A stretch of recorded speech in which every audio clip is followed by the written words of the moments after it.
This episode of Mobile Geeks is brought to you by GoToMeeting. Hi, my name is Nicole Scott for Mobile Geeks, and today I'm going to talk about 10 ways that Android beats iOS 7. The iPhone launched 6 years ago, and even the biggest Apple fan has to admit that this is really the first time that Apple has actually made major changes to the way that the operating system looks and feels. Anyone who's been using Android will know that some of these improvements have been available for, well, years.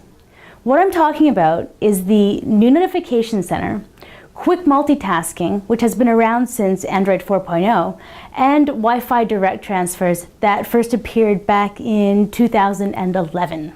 Now, before I get into the list, I want to point everyone to a link in the description below to the article that actually inspired this video. It's by my good friend Avram Pilch over at Laptop Mag, and if you're not already following him on Google+, there's a link right in the description.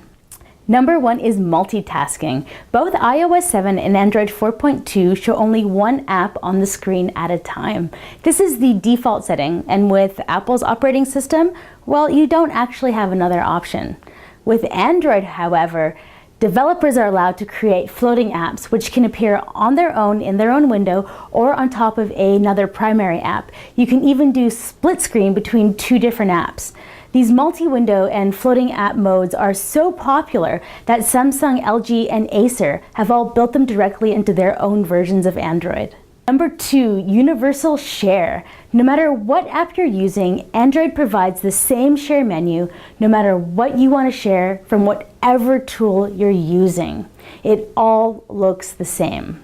On iOS, however, every app has its own unique share menu. So if the makers of your favorite photo app gallery haven't thought to include Google in their share menu, well, then you can't share to Google from within that app. Third-party keyboards. With iOS 7, you can use any keyboard you want as long as it's Apple's stock keyboard. Android, on the other hand, allows you to replace its default keyboard with a dozen other third-party alternatives. I'm personally addicted to Swipe, and sadly, iPhone users will never know the joy of dragging your fingers between letters to form words. Number 4, NFC support. iOS 7 has a new neat feature called AirDrop. It lets you transfer files between one phone to another via Wi-Fi Direct. This happened in Android back in 2011, and it's all software-based, and each device has to have the same app to make it happen. Now, moving forward 2 years to 2013, Android is embracing NFC, which allows for tap to send. And in the future, of course, we're going to have tap to pay, and there are, of course, really cool accessories like these Nokia headphones that are tap to pair. Number 5, widgets and home screens. All Apple devices greet you with a list of icons. The most exciting that it can get is a folder with more icons in it. On Android, you get several desktops that you can fill with your choice of widgets. Widgets place dynamic information front and center, and it's whatever information you're after: social feeds, latest emails, or favorite photos. Android has thousands of widgets. iOS 7 has none.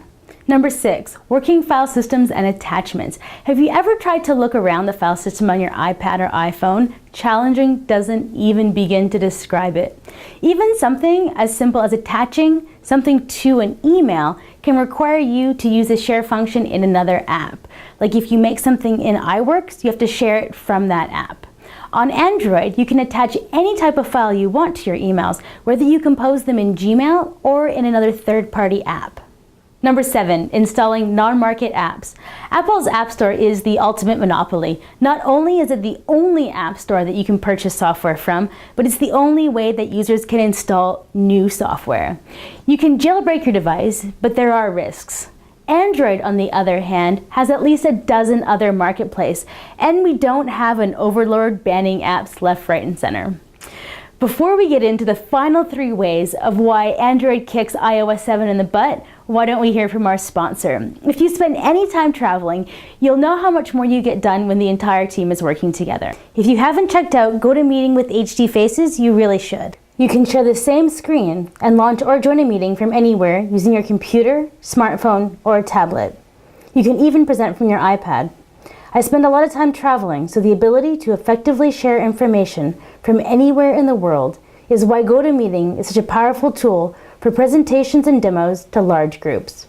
Business is often personal, so being able to feel like you're in the same room is invaluable. Visit GoToMeeting.com, click the Try It Free button, and enter the promo code GEEKS. Remember to use the promo code GEEKS to support our show. Number 8, undervolting and overclocking. Whether you think your iPad or iPhone is just too slow, or your iPhone just doesn't last as long as it used to on a charge, there's nothing that you can do about it. The processor is going to work just the way that it works. On Android, you can take control by rooting your device so you can overclock your CPU for faster performance, or you can undervolt it to save juice and extend your battery life. Number 9, a variety of screen sizes and form factors. iOS 7 is made to power just a handful of devices. If you want a new iOS phone, then you have two choices, a 3.5-inch iPhone 4S or the 4-inch iPhone 5. When you look at Android, I'm sure I don't need to remind you that they've even pioneered a new category, the phablet. So you can get a phone actually from 3 inches right up to 7 with the Asus PhonePad. Tablets come from 5 to 13 inches, and you can even get media centers or computers on just a little stick with many different versions of Android on them. Custom launchers. If adding custom widgets to your home screen just wasn't enough, perhaps you'd like to change the way that you navigate your device.